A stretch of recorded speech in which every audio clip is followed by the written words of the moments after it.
prayer start ചെയ്യട്ടെ. Okay. There shall be showers of blessing. This is the promise of love. There shall be season refreshing, sent from the Savior above. Showers of blessing, showers of blessing we need.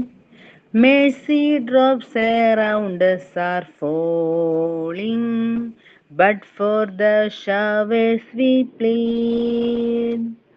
Mercy drops round us are falling, but for the showers we plead. Thank you, ma'am.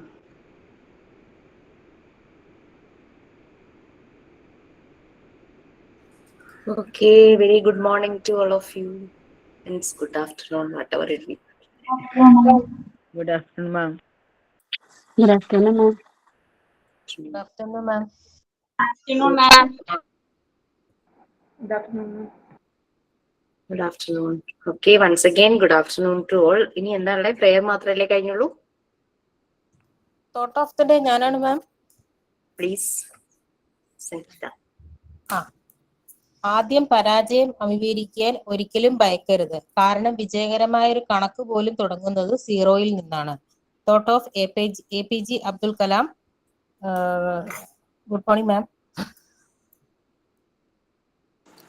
Ma'am sign in ചെയ്യണത് ഞാനാണ്, ഒരു പാട്ടാണ് പാടുന്നത്.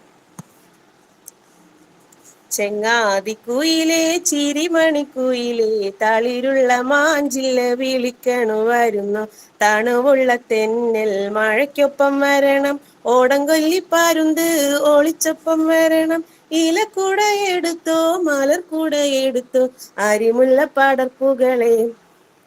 ചെങ്ങാതിക്കുയിലേ ചിരിമണിക്കുയിലേ തണുവുള്ള മാഞ്ചില്ല വിളിക്കണു വരുന്നു, തണുവുള്ള തെന്നൽ മഴയ്ക്കൊപ്പം വരണം, ഓടംകൊല്ലിപ്പാരുന്ത് ഒളിച്ചപ്പം വരണം, ഇലക്കൂട എടുത്തോ മലർക്കൂട എടുത്തോ അരിമുള്ള പടർപ്പുകളെ.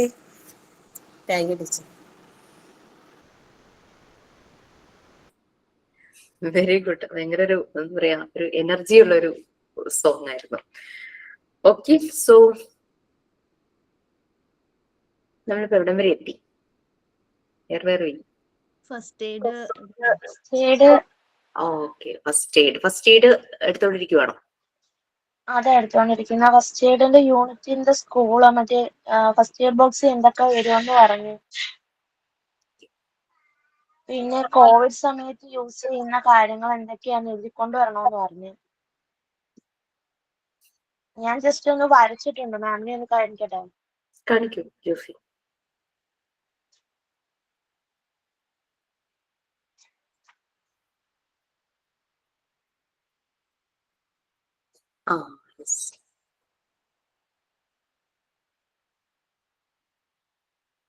ജോഫി തന്നെ വരച്ചാണോ?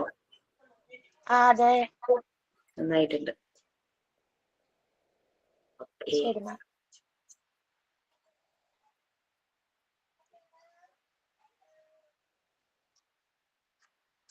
ഷെയർ ചെയ്യട്ടെ കേട്ടോ first എയ്ഡിന്റെ chapter.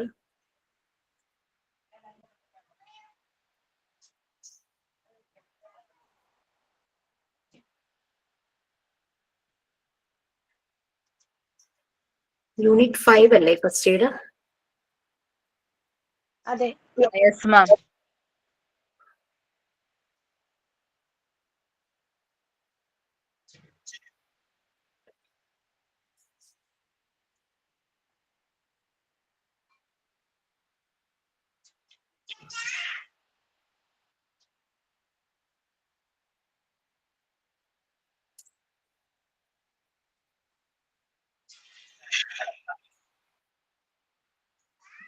First aid box ഉണ്ടാക്കുന്ന കാര്യം പറഞ്ഞിരുന്നോ?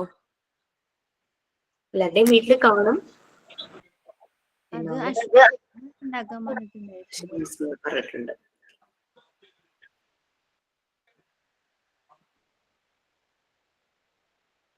കാണുന്നില്ല.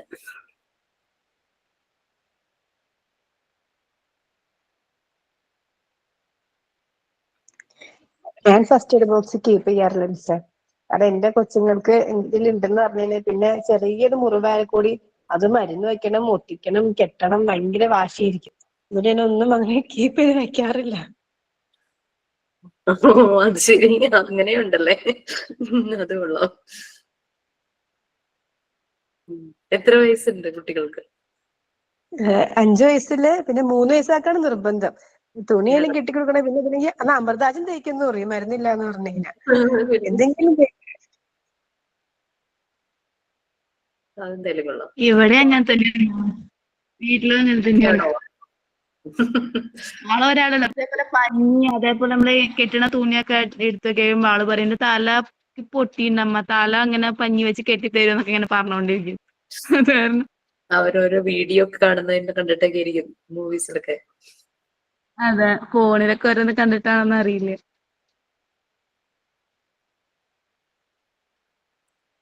ഇപ്പൊ ഷെയർ ചെയ്യാട്ടോ.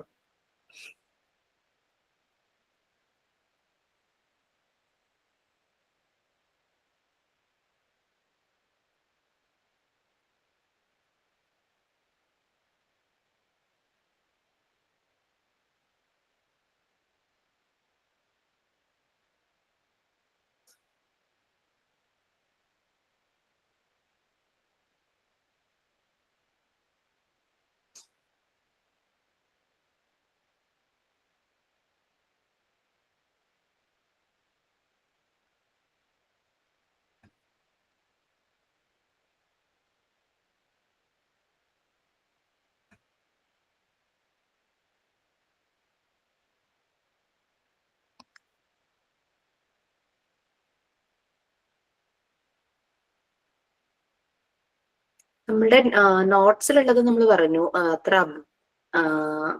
അപ്ഗ്രേഡ് ചെയ്തിട്ടില്ല. അപ്പൊ നമ്മൾ കൂടുതലായിട്ട് ഫസ്റ്റ് എയ്ഡിനെ കുറിച്ച് കാര്യങ്ങൾ മനസ്സിലാക്കണം. എന്തായാലും ഞാൻ ആ ഒരു ടോപ്പിക് തന്നെ ഞാൻ ഷെയർ ചെയ്യാം, എന്നിട്ട് നമുക്ക് ആഡ് ചെയ്യാം അതിലേക്ക് എന്തെല്ലാമാണ് ഇപ്പോഴത്തെ ഒരു കാലഘട്ടത്തിൽ എന്താണ് അതിൽ ആവശ്യം വരിക. കാരണം നമ്മളുടെ ഈ ഒരു ഇതിനകത്ത് ഫസ്റ്റ് എയ്ഡില് നമുക്കറിയാം, സ്നേക്ക് ബൈറ്റ് ചെയ്യുമ്പോൾ പലപ്പോഴും ആളുകൾ കുറച്ച് പ്രാകൃതമായ രീതിയിൽ അതിന്റെ ഒരു ഫസ്റ്റ് എയ്ഡ് കൊടുക്കാറുണ്ട്. അങ്ങനെ ചെയ്യരുതെന്നൊക്കെയാണ് ഇപ്പൊ പറയപ്പെടുന്നത്. എത്രയും പെട്ടെന്ന് ഹോസ്പിറ്റലിൽ എത്തിക്കുക, അവിടെ കഴുകി കെട്ടിവെക്കുക, എത്രയും പെട്ടെന്ന് ഹോസ്പിറ്റലിൽ എത്തിക്കുക എന്നുള്ളത് മാത്രമാണ് സ്നേക്ക് ബൈറ്റിൽ ചെയ്തത്. ചിലർ അവിടെ മുറിവുണ്ടാക്കും, കടിച്ച് ബ്ലഡ് തുപ്പും. അതൊന്നും ചെയ്യരുതെന്നാണ് പറയുന്നത്. ഓക്കെ, സോ നമ്മൾ എവിടെ വരെ റീഡ് ചെയ്തു? ഇനി duties of the first aid unit.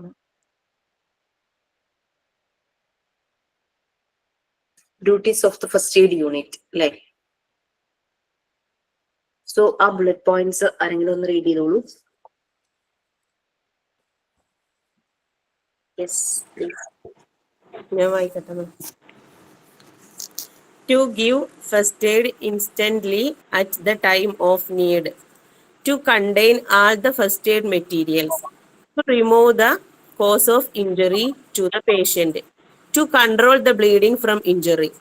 To check the respiration of the patient and to restart it by artificial methods. To cover the wound of injury. To maintain the temperature of the patient at a normal level. Okay, so ആ ഇൻസ്റ്റന്റിൽ തന്നെ first aid കൊടുക്കണം. ആലോചിച്ച് നിൽക്കാനുള്ള സമയമൊന്നുമില്ല അല്ലെ? Prompt response, alert ആയിരിക്കണം നമ്മൾ. അപ്പൊ കൊടുക്കുന്ന ആള് തലറിഞ്ഞ് വീഴരുത്, അവർ അതുപോലെ അലേർട്ടായിട്ട് നിന്നിട്ട്. ചിലപ്പോൾ നമ്മുടെ ഒത്തിരി അടുത്ത ആൾക്കാർക്കും സംഭവിച്ചിരിക്കുക, പക്ഷെ നമ്മള് നല്ലപോലെ സെൽഫ് കൺട്രോൾ, ഇത്രയും പെട്ടെന്ന് ആളുടെ ലൈഫിന് ബുദ്ധിമുട്ടുണ്ടാക്കാത്ത രീതിയിൽ എന്തെങ്കിലും വേഗം ചെയ്ത് ഹോസ്പിറ്റലിൽ എത്തിക്കുക എന്നുള്ളത് തന്നെയാണ് ഫസ്റ്റ് എയ്ഡ്. അതിനകത്ത് എല്ലാ മെറ്റീരിയൽസും ഉണ്ടെന്ന് ഉറപ്പാക്കുക.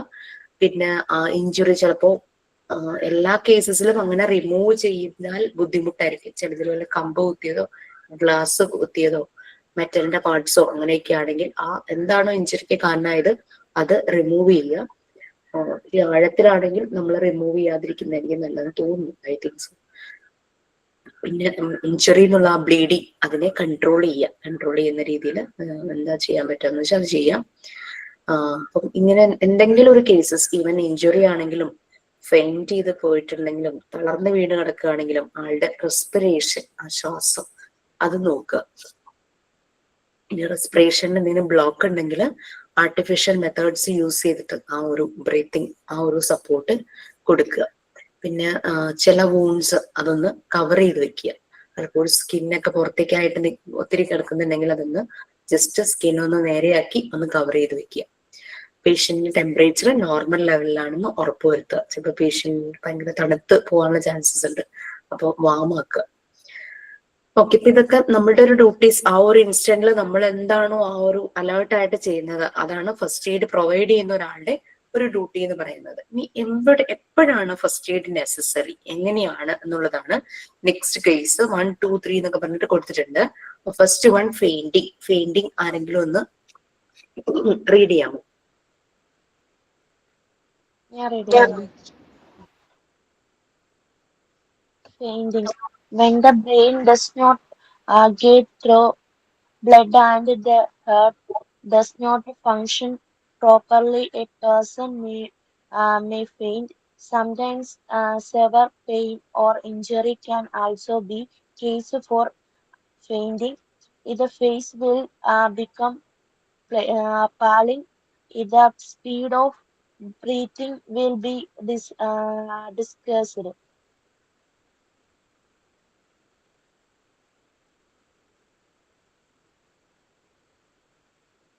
മാം മൈക്ക് ഓഫാ. മൈക്ക് ഓഫ് ആണ് മാം. Thank you. പലപ്പോഴും സ്കൂളില് അസംബ്ലിയില് കുട്ടികൾ തലകറങ്ങി വീഴുന്നത് ഒരു സ്ഥിരം ഇതാണല്ലേ. ഞങ്ങളൊക്കെ പഠിക്കുന്ന സമയത്തും അതെ, പക്ഷെ വെയിൽ കൊണ്ട് ആ ഒരു ക്ഷീണം, ചിലർക്ക് അത്ര ഇമ്മ്യൂൺ ആയിരിക്കില്ല വെയില് ഇതാകുന്നത്. പിന്നെ ചില കുട്ടികൾ ബ്രേക്ക്ഫാസ്റ്റ് സ്കിപ്പ് ചെയ്തിട്ട് വരും, അങ്ങനെയും സംഭവിക്കാം. അപ്പോ അങ്ങനെ കുട്ടികളുടെ കേസ് ഞാൻ പറയാൻ കാരണം നമ്മളൊരു സ്കൂളിൽ വർക്ക് ചെയ്യുമ്പോൾ പലപ്പോഴും നമ്മളിങ്ങനെയുള്ള കാര്യങ്ങൾ ഫേസ് ചെയ്യേണ്ടതായിട്ട് വരും. അതുകൊണ്ട് പറഞ്ഞു നമുക്കുള്ളൂ.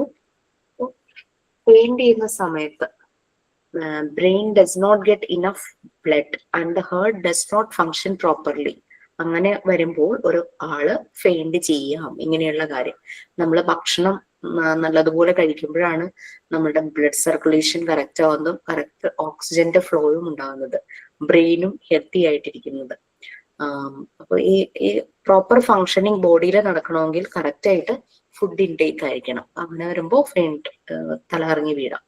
ചിലപ്പോ സിവിയർ പെയിനും ഇഞ്ചുറിയും കാരണം അത് ബോധം പോകാം, അല്ലെങ്കിൽ ഈ കണ്ടിട്ടില്ലേ ആക്സിഡൻസ് ഒക്കെ സംഭവിച്ച് എന്തെങ്കിലുമൊക്കെ ഇഞ്ചുറീസ് സംഭവിക്കുന്നവർ പെട്ടെന്ന് തന്നെ അവര് അൺകോൺഷ്യസ് ആയിട്ട് മാറും. അങ്ങനെയും ഫെയിന്റ് ചെയ്യാം.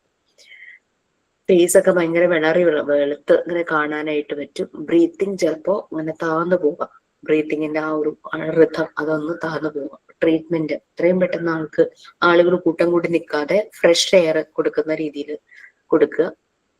തണുത്ത വെള്ളം സ്പ്രിങ്കിൾ ചെയ്യാം ഫേസിലേക്ക്. ജസ്റ്റ് ഒന്ന് തലകറങ്ങിയതാണെങ്കിൽ അതൊക്കെ പെട്ടെന്ന് തന്നെ അവര് കണ്ണു തുറക്കും, നോർമൽ ആവും, കോൺഷ്യസ് ആവും. പക്ഷെ ചില കേസസിൽ അൺകോൺഷ്യസ് ലെവലിൽ തന്നെ ആയി പോകും. പിന്നെ കാല് പൊക്കി, തലയേക്കാളും കാല് പൊക്കി, അങ്ങനത്തെ ബ്ലഡ് ഫ്ലോ ബ്രെയിനിലേക്ക് പോകേണ്ട രീതിയിൽ കാല് പൊക്കി വെച്ച് കിടത്തുക.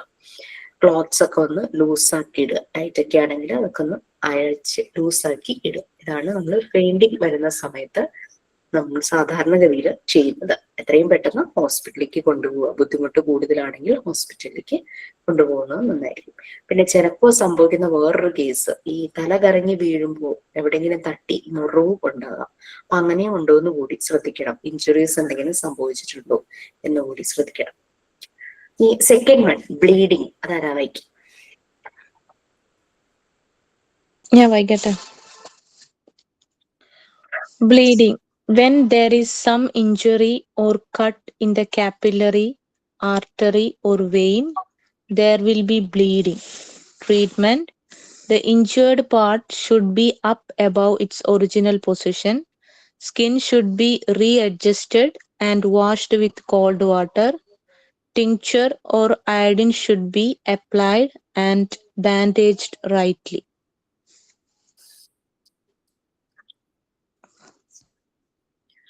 Okay, so bleeding. നമുക്കൊരു ഇഞ്ചുറീസ് ഉണ്ടാകുമ്പോൾ മുറിവ് ആഴത്തിലേക്ക് പോണതുകൊണ്ട് ജസ്റ്റ് ഇപ്പൊ കത്തിയൊക്കെ എടുത്ത് നമ്മൾ എന്തെങ്കിലും ചെയ്യുമ്പോൾ നമ്മുടെ കൈ ജസ്റ്റ് ഒന്ന് മുറിയും, അപ്പൊ തന്നെ ബ്ലീഡിങ് നിൽക്കുന്നതുണ്ടല്ലേ, വലിയ സീരിയസ് ആവാത്ത രീതിയിൽ. അപ്പോൾ ആഴത്തിലുള്ള മുറിവാകുമ്പോൾ നമ്മുടെ വെയിൻ കട്ടാവാൻ ചാൻസസ് ഉണ്ട്. അങ്ങനെ പോകുന്ന മുറിവും അങ്ങനെ എല്ലാ സമയത്തും ഈ ബ്ലീഡിങ് നടക്കാം. കാപ്പിലറി ട്യൂബ് കട്ടാവാം, ആർട്ടറി കട്ടാവാം, വെയിൻ കട്ട് ചെയ്യും. ഇപ്പൊ ആരെങ്കിലും ഒരാളെ ഒരു ഷാർപ്പായിട്ടുള്ളത് വെച്ചിട്ട് കുത്തുമ്പോൾ ഒത്തിരി ആഴത്തിലേക്കാണ് മുറിവ് പോകുന്നതെങ്കിൽ വെയിനൊക്കെ കട്ടാവാനുള്ള ചാൻസസ് ഉണ്ട്, ആർട്ടറി.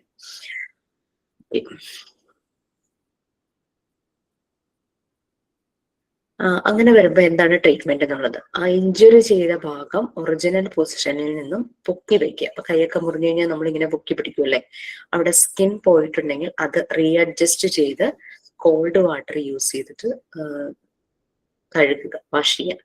പിന്നെ ഏതെങ്കിലും രീതിയിൽ എന്തെങ്കിലും അപ്ലൈ ചെയ്ത് പെട്ടെന്ന് തന്നെ ബാൻഡേജ് ഇടുന്നതാണോ നല്ലത്, കുറച്ച് സമയം വൂണ്ട് ഓപ്പൺ ആയിട്ട് ഇടുന്നതാണോ നല്ലത്? ഏതാ നിങ്ങൾക്ക് എന്താ തോന്നുന്നത്? ഞാൻ കുറച്ച് സമയം വൂണ്ട് അങ്ങ് ഓപ്പൺ ആക്കി വെക്കും. അതിനുശേഷം ആ ബ്ലഡ് ഫ്ലോ നിൽക്കുമ്പോഴാണ് എന്തെങ്കിലും ഇപ്പൊ നമ്മൾ എപ്പോഴും തട്ടുന്ന ഒരു ഭാഗമാണെങ്കിൽ അവിടെ എന്തെങ്കിലും വെച്ച് ഒന്ന് കെട്ടുള്ളൂ. ഓക്കെ. ഇനി വലിയ മുറിവാണെങ്കിൽ ഡെഫിനറ്റ്ലി നമ്മൾ മൂവ് ചെയ്യണം ഹോസ്പിറ്റലിലേക്ക്. വീട്ടിൽ തന്നെ നമുക്ക് ക്യൂർ ചെയ്യാനായിട്ട് പറ്റില്ല. ഞാൻ സ്കൂളിൽ പഠിക്കുന്ന സമയത്ത് 9th-ലാണെന്നാണ് എൻ്റെ ഒരു ഓർമ്മ. അപ്പൊ അന്ന് സ്കൂളിൽ നമുക്ക് ലാസ്റ്റ് എക്സാം ആയിരുന്നു, ഫൈനൽ എക്സാം. 9th-ലാണോ 7th-ലാണോ എനിക്ക് എന്തോ ജസ്റ്റ് ഓർമ്മ കിട്ടുന്നില്ല, 9 or അങ്ങനെ എന്തോ ഒരു ക്ലാസ്. അപ്പൊ എന്റെ കൂടെ പഠിക്കുന്ന ഒരു കുട്ടി, അത് എന്റെ യൂണിഫോം ആണ്, പക്ഷെ ആ കുട്ടി യൂണിഫോമിന്റെ സ്കേർട്ട് നീള ലോങ് സ്കേർട്ടാണ്, മിഡി പോലെ സ്കേർട്ട് അല്ല, അതിന്റെ ലോങ് സ്കേർട്ടാണ്. അപ്പൊ ഞങ്ങള് എക്സാം കഴിഞ്ഞതിന്റെ ആ ഒരു സന്തോഷത്തിൽ വീട്ടിലേക്ക് ഓടി പോവാണ്. അപ്പൊ ഈ കുട്ടിയുടെ സ്കേർട്ടിൽ തട്ടി ഞാൻ വീണു. ഇങ്ങനെ റോഡ് ഫുള്ളി ടാറല്ല, ഇങ്ങനെ വലിയ കരിങ്കല്ല് ഇട്ട് ഇങ്ങനെ അങ്ങനത്തെ ഒരു റോഡായിരുന്നു. അപ്പൊ എന്റെ കാല് കൈയൊക്കെ മുറിഞ്ഞു. കൈയുടെ ഈ ഒരു ഭാഗത്തായിട്ടൊരു കല്ല് ഇങ്ങനെ തറച്ച് നിൽക്കുകയും ചെയ്തു. ഭയങ്കര പെയിനായിരുന്നു. വീട്ടിൽ ചെന്ന് അത് നല്ലപോലെ ക്ലീൻ ചെയ്തിട്ട് ക്ലോത്ത് വെച്ച് കെട്ടിവെച്ചു. പക്ഷെ പെയിൻ കൂടുതലായിരുന്നു, ഊണ്ട് നല്ല ഇതായിരുന്നു. പിറ്റേ ദിവസം നമ്മുടെ നിയറസ്റ്റ് ഹെൽത്ത് സെന്ററിൽ പോയി ഡ്രസ് ചെയ്യാനായിട്ട് പോയപ്പോ ഇവര് അയഡിൻ വെച്ചു. ഭയങ്കര നീറ്റം എന്ന് പറഞ്ഞു കഴിഞ്ഞാൽ ഞാൻ വീണ പെയിനേക്കാളും ഭയങ്കര കൂടുതലായിരുന്നു. കണ്ണീന്നൊക്കെ ഇങ്ങനെ വെള്ളം ശരിക്കും വരാൻ തുടങ്ങി. അതൊക്കെ തിരിച്ച് വീട്ടിൽ ചെന്നിട്ട് ഞാൻ പറഞ്ഞു, ഞാൻ ഇനി ഹോസ്പിറ്റലിൽ ഡ്രസ് ചെയ്യാൻ പോവില്ല എന്ന് പറഞ്ഞു. അപ്പോഴേക്കും അച്ഛൻ എന്ത് ചെയ്തു എന്ന് വെച്ച് കഴിഞ്ഞാല്, അങ്ങനെ നമ്മൾ ആ സമയത്ത് മുറിവിലിടുന്ന ഒരു ഓയിൽമെന്റ് ഉണ്ടായിരുന്നു, എന്റെ പേര് എന്ന് പറഞ്ഞു, ബിറ്റാഡിനല്ല അല്ലാതെ വേറെ ഉണ്ടായിരുന്നു.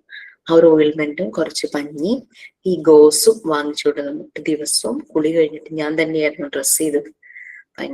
പെയിനുണ്ട്, പക്ഷെ ഈ ഹോസ്പിറ്റലിൽ കൊണ്ടുപോയി അവരങ്ങ് അയഡിനങ്ങ് വയ്ക്കുമ്പോഴേക്കും കുറേ സമയത്തേക്ക് നമുക്ക് ഭയങ്കര പെയിനായിരുന്നു. നമ്മൾ തന്നെ ചെയ്യുമ്പോൾ അമ്മയും ഒക്കെ ആകുമ്പോൾ തന്നെ നമുക്ക് പതുക്കെ പതുക്കെയല്ലേ ചെയ്തു തരുള്ളൂ. അങ്ങനെ ചെയ്ത് ഉണങ്ങാൻ കുറേ സമയം എടുത്തു. മുറിവ് ശരിക്കും നല്ല മുറിവായിരുന്നു. അപ്പൊ ഈ അയഡിന്റെ കാര്യം പറഞ്ഞപ്പോ ഞാനത് ഓർക്കുക. അപ്പൊ ഈ അയഡിൻ വെച്ചാൽ നല്ല നീറ്റലാണ്. സോ അതും കൂടെ ഒന്ന് നോക്കണം. കുട്ടികൾക്കൊക്കെ വെക്കുമ്പോഴേ അവരൊത്തിരി അങ്ങനെ പെയിനാക്കുന്നതിനേക്കാൾ നല്ലത് നമ്മൾ പതുക്കെ പതുക്കെ ചെയ്യുന്നതായിരിക്കും നല്ലത്. പിന്നെ ചില ഇതെന്ന് പറഞ്ഞു കഴിഞ്ഞാല് സ്റ്റിച്ച് ഇടേണ്ടതായിട്ടുള്ള ആവശ്യം വരും. മുറിവുകൾക്ക് സ്റ്റിച്ച് ഇടേണ്ടതായിട്ട് വരും. കാരണം അതുപോലെ സ്കിൻ അങ്ങോട്ട് ഡിപ്ലീറ്റഡ് ആയിട്ട് പോയിട്ടുണ്ടെങ്കിൽ, അങ്ങോട്ട് മൂവ് ചെയ്ത് പോയിട്ടുണ്ടെങ്കിൽ ചിലപ്പോൾ സ്റ്റിച്ച് ഇടേണ്ടതായിട്ട് വരും. ഓക്കെ. അപ്പൊ അത് ബ്ലീഡിങ്. അപ്പൊ ബ്ലീഡിങ് എങ്ങനെ സംഭവിക്കാം? ചെറിയ മുറിവും വലിയ മുറിവും എല്ലാം സംഭവിക്കാം. അപ്പൊ അതിനനുസരിച്ച് ബ്ലഡ് നിൽക്കുന്നുണ്ടെങ്കിൽ എത്രയും പെട്ടെന്ന് ഹോസ്പിറ്റലിലേക്ക് കൊണ്ടുപോവുക. ഇഞ്ചുറി പാർട്ട് ഒറിജിനൽ പൊസിഷനിൽ നിന്നും കുറച്ച് ഹൈറ്റിൽ വയ്ക്കും. അടുത്തത് സ്നേക്ക് ബൈറ്റിംഗ്. വളരെ പേടി തോന്നുന്നു പറഞ്ഞോ അല്ലെ. പാമ്പും പട്ടിയുമാണ് എനിക്ക് ഏറ്റവും പേടി. Snake biting. ഈ സ്നേക്കിന്റെ ഒരു പ്രശ്നം എന്താന്ന് വെച്ച് കഴിഞ്ഞാൽ എല്ലാ സ്നേക്കും പോയിസണസ് അല്ല. എല്ലാത്തിന്റെയും പോയിസന്റെ ലെവലും ഡിഫറെന്റ് ആയിരിക്കും. അതാരാ ഒന്ന് റീഡ് ചെയ്യാം?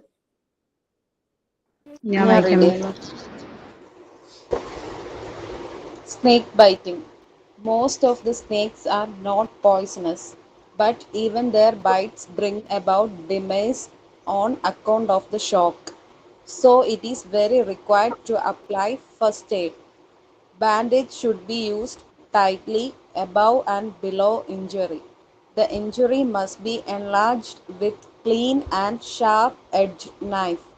This helps the poisoned blood to flow out. The patient should not be let to sleep.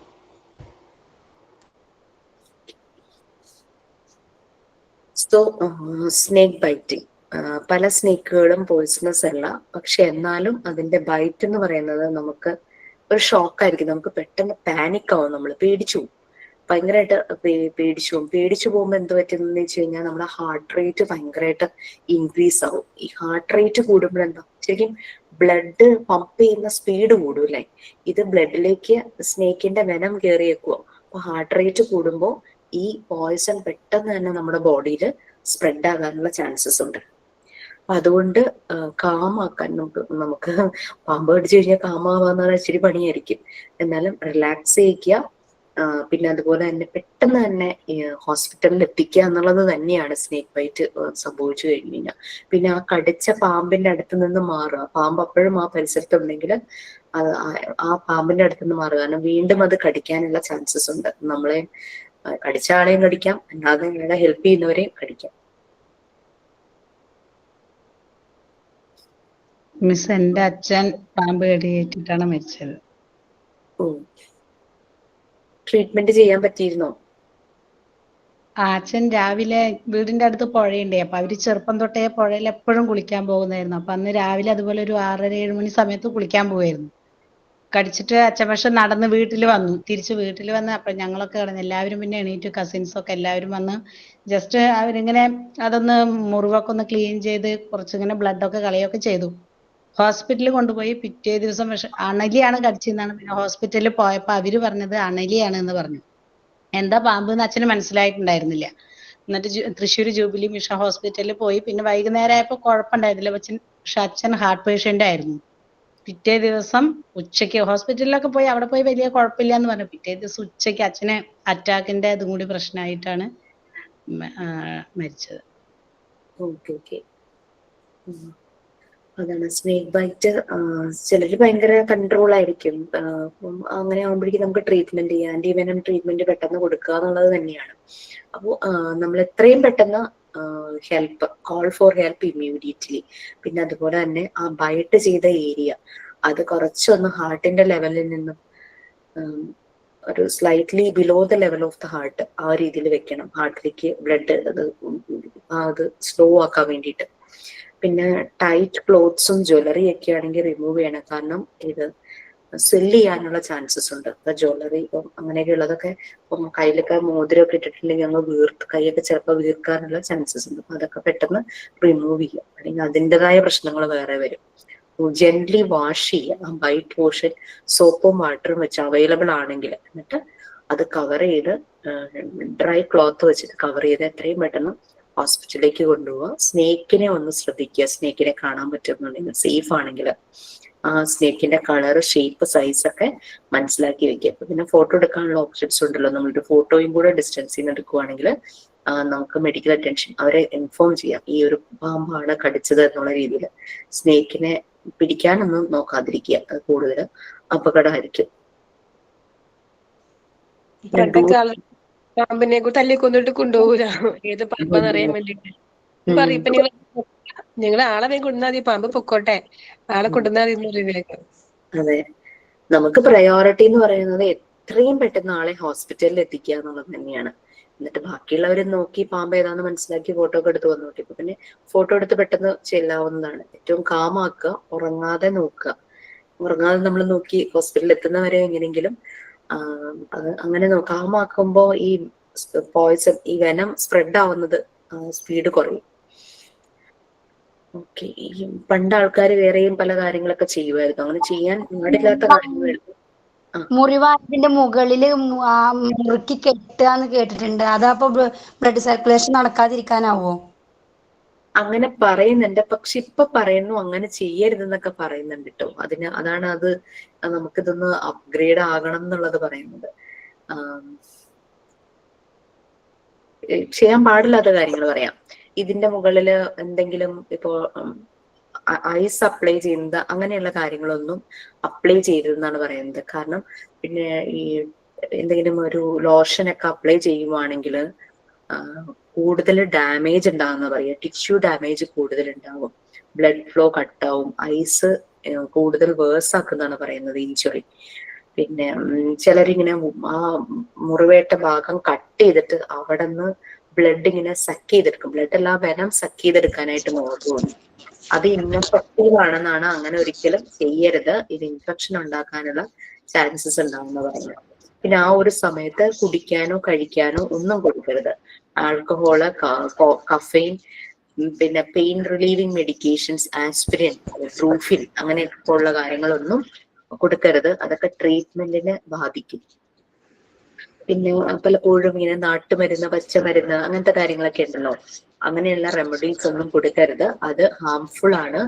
ഇത് പ്രൂവ് ചെയ്തിട്ടില്ല. അങ്ങനെയുള്ള ട്രീറ്റ്മെന്റ് ഒന്നും പ്രൂവ് ചെയ്തിട്ടില്ല. നമ്മൾ ഈ നാട്ടുവൈദ്യമൊക്കെ ചിലപ്പോൾ ചെയ്യാനായിട്ട് കൊണ്ടുപോവുകയൊക്കെ ഉണ്ടല്ലോ, റിസൾട്ട് നമ്മൾ കണ്ടിട്ടുണ്ട്, നമുക്ക് അതിനെപ്പറ്റി സയന്റിഫിക് ആയിട്ട് അറിയില്ല. പിന്നെ നമ്മൾ വെയിറ്റ് ചെയ്യരുത് ഒരിക്കലും. പാമ്പ് കടിച്ചു എന്തെങ്കിലും സിംറ്റംസ് കാണുന്നത് വരെ നമ്മൾ വെയിറ്റ് ചെയ്യരുത്. എത്രയും പെട്ടെന്ന് ആ ഒരു ടൈം വളരെ ക്രൂഷ്യലാണ്. ഇമ്മീഡിയറ്റ് മെഡിക്കൽ ഹെൽപ്പ് എടുക്കുക എന്നുള്ളത് തന്നെയാണ്.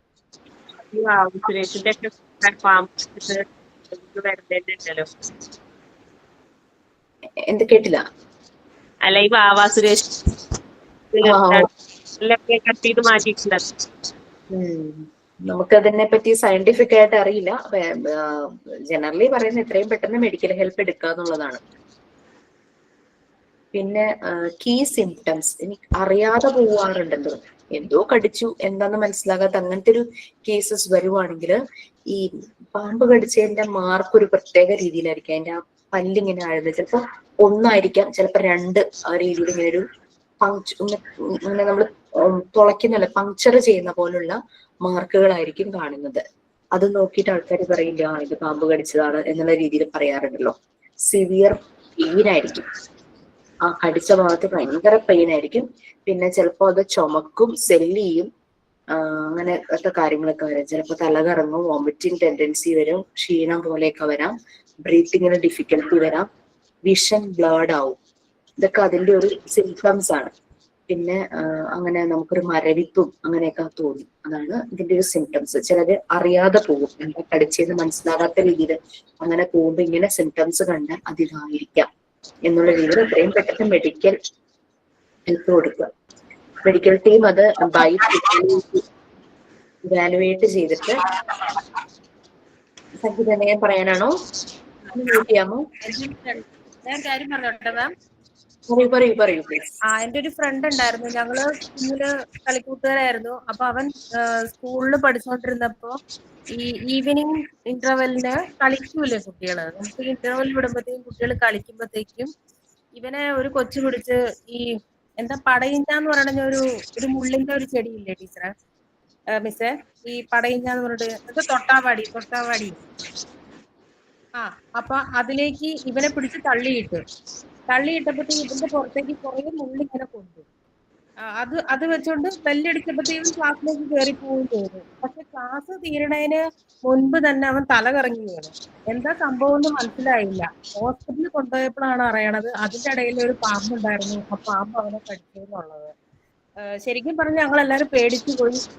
ഒരു 24 മണിക്കൂർ അവനെ ഒബ്സർവേഷനിൽ വെച്ചു. ശരിക്കും ഡോക്ടേഴ്സ് പറഞ്ഞു ഞങ്ങൾക്ക് ഒന്നും പറയാൻ പറ്റില്ല, നിങ്ങൾ ശരിക്കും ദൈവത്തെ വിളിച്ചോളൂ എന്നും പറഞ്ഞുകൊണ്ട്. പക്ഷെ അവൻ രക്ഷപ്പെട്ടു. ഇപ്പൊ അവൻ ഞങ്ങളുടെ നാട്ടിൽ തന്നെ ജോലിയിലൊക്കെയാണ്, ആൾ ഓക്കെയാണ്. അന്നൊക്കെ ഞങ്ങളൊക്കെ ശരിക്കും പേടിച്ചു പോയി എന്നുള്ളത്. കാര്യം കുട്ടികൾ ഈ കളിക്കുമ്പോൾ ഈ കാട്ടിന്റെ ഉള്ളിലേക്കൊക്കെ പിള്ളേർ ചാടും, ഇല്ലെങ്കിൽ വേറൊരു കുട്ടി തള്ളി വിടുകയൊക്കെ ചെയ്യും. അപ്പൊ നമ്മൾ കൂടുതൽ ശ്രദ്ധിക്കണം. അല്ലേ മിസ്? അങ്ങനെയല്ലേ ശരിക്കും? കാട്ടിന്റെ ഉള്ളിലൊക്കെ പോയി വരുമ്പോ മുറിഞ്ഞു അമ്മ എന്നൊക്കെ പറഞ്ഞു വരുമ്പോ നമ്മൾ സൂക്ഷിക്കണം. എന്താന്ന് നമുക്ക് അറിയില്ല കാട്ടിന്റെ ഉള്ളിൽ ഇരിക്കണത്. അതൊന്നും എനിക്ക് ഷെയർ ചെയ്യണം തോന്നി. എന്നിട്ട് ആൾക്ക് വേറെ എന്തെങ്കിലും കുഴപ്പമുണ്ടായോ? കാരണം ഇങ്ങനെ കേട്ടിട്ടുണ്ട് പാമ്പ് കടിച്ച് രക്ഷപ്പെട്ട് കഴിഞ്ഞാൽ വേറെ എന്തെങ്കിലും പ്രശ്നങ്ങൾ ഉണ്ടാവും, വിഷന് പ്രോബ്ലം അങ്ങനെ എന്തെങ്കിലും? അങ്ങനെ പ്രശ്നങ്ങളൊന്നും അവനില് ഞങ്ങൾ കണ്ടിട്ടില്ല. ആ പാമ്പ് കടിച്ച ഭാഗത്ത് കുറച്ച് അലർജറ്റിക് ആയിട്ട് വന്നു എന്നല്ലാണ്ട് ട്രീറ്റ്മെന്റ് കഴിഞ്ഞിട്ടും അല്ലാണ്ട് വേറെ പ്രോബ്ലംസ് ഒന്നുമില്ല. ആൾ ഓക്കെയാണ്. ഇപ്പൊ കല്യാണമൊക്കെ കഴിഞ്ഞ് കുട്ടികളൊക്കെ ആയി വേറെ പ്രോബ്ലംസ് ഒന്നുമില്ല. കാരണം ഈ ഇൻജക്ട് ചെയ്യുന്ന ആന്റി വെനം എന്ന് പറയുന്നതും അതും വിഷമാണല്ലോ ശരിക്കും. മുള്ളിനെ മുള്ളുകൊണ്ട് എടുക്കണം എന്നുള്ള ഒരു കൺസെപ്റ്റ് ആണല്ലോ സ്നേക്ക് ബൈറ്റിന്റെ ട്രീറ്റ്മെന്റും വരുന്നത്. അതാ ചോദിച്ചത്. അപ്പൊ ഏത് ടൈപ്പ് ആന്റി വെനം യൂസ് ചെയ്യണം എന്നുള്ളത് ആ സ്നേക്കിനെ അനുസരിച്ചാണ് അവർ ചെയ്യുന്നത്. എവിടെയാണോ ഇത് കടിച്ചത് എന്നുള്ളത്. ഇങ്ങനെയുള്ള ഇൻഫർമേഷൻസ് ഒക്കെ വളരെ ഹെൽപ്ഫുൾ ആയിരിക്കും ഹോസ്പിറ്റൽ ട്രീറ്റ്മെന്റിന് ചെല്ലുമ്പോൾ.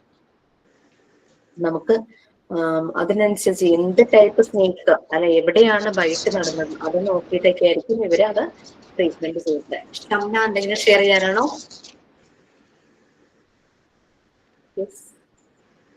മ്യൂട്ട് ചെയ്യാമോ? ഓഡിയോ ഓൺ ആവുമ്പോ നമുക്കൊരു ഡിസ്റ്റർബൻസ് വരുന്നുണ്ട്. ഓക്കെ, അപ്പൊ പേഷ്യൻസിനെ ഉറങ്ങാതെ നമ്മൾ എത്രയും പെട്ടെന്ന് ഹോസ്പിറ്റലിൽ എത്തിക്കുക എന്നുള്ളതാണ്. ഷംന ഒന്ന് മ്യൂട്ട് ചെയ്യാമോ?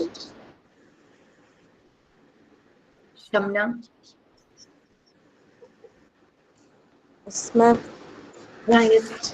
പറയാനുണ്ടോ? ഓക്കെ ഓക്കെ, ഒന്ന് മ്യൂട്ട് ചെയ്യാൻ പറയാനായിരുന്നു. Okay, thank you. Okay, next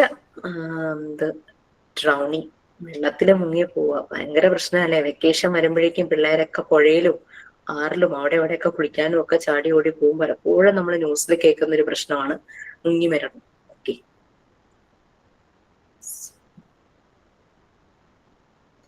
അതാരാ റീഡ് ചെയ്യാം?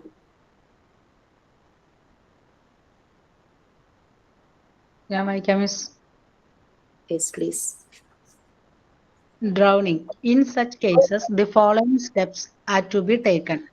The drowned person's face should be downward and feet should be up.